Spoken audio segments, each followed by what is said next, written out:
Hey all, Ron here from Military Images Magazine with a new episode of Life on the Civil War Research Trail.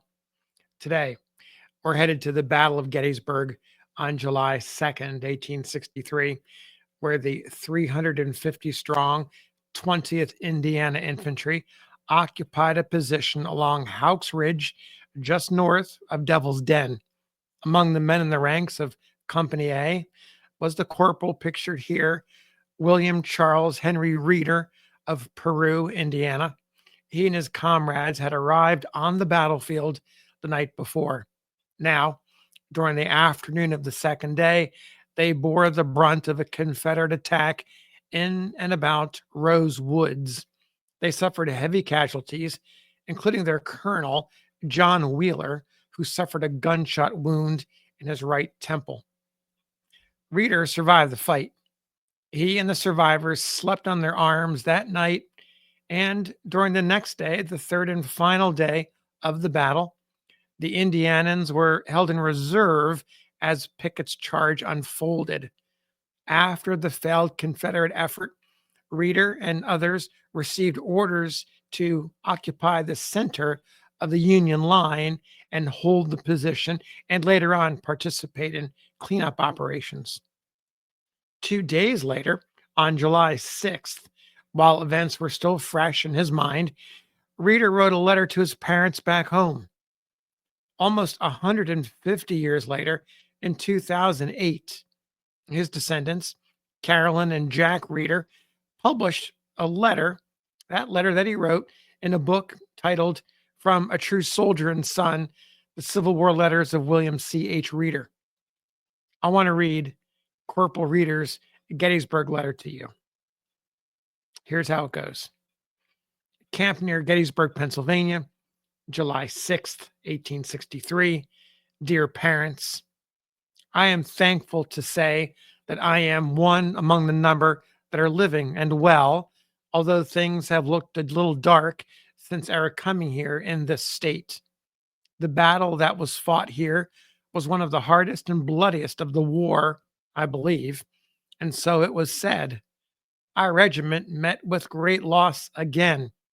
There were 186 killed, wounded, and missing out of about 350 that went into the fight. There were 5 killed out of Company A and 9 wounded, making 14 in all. The company that is here on the field numbers about 25, but I suppose that there are a few more, as some are on detached duty and some sick that were not with us in the fight, but in hospitals. I need not give any details of the narrow escapes I had. It is useless. A miss is as good as a mile, but the man on either side of me was killed. Those that were killed and wounded were all persons that you are not acquainted with. I will not give you the names, as you will see the names in the papers. We were moved up on the front line on the morning of the 2nd and remained there until about the middle of the afternoon, when the attack was commenced by the Rebs. They threw a large force, several thousand, against our brigade, but we stood the attack until our ranks were thin and broken. Then we commenced to fall back and having no support at all. After we got cut to pieces and the Rebs were just pouring in on us, they got the Second Corps to take our places. They charged them and drove them back with great loss. Our corps has 2,400 wounded, aside from the killed and missing. Our loss is as heavy as any, or heavier, I believe. All stood to the work like men, and the Rebs were beaten on all sides and are now on the retreat as fast as they can go. We are lying, ready to go at any moment. Most of the army that was here has followed them up. We are holding the place for fear that they take the back track.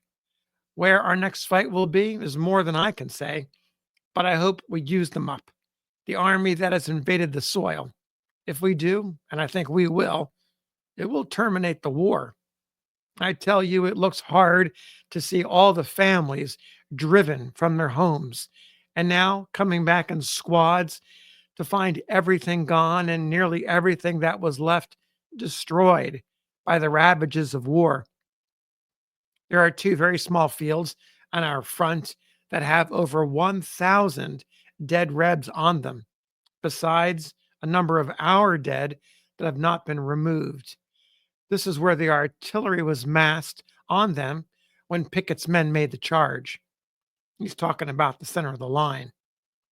He continues, I never saw such a slaughter of men in all our fighting as there was all day on the 3rd of July. We were on the front line as skirmishers, and that was right on the battlefield where the wounded lay all day and that night. That would be July 3rd to the 4th. And making the most pitiful cries, he continues, I ever heard, begging to be taken off the field.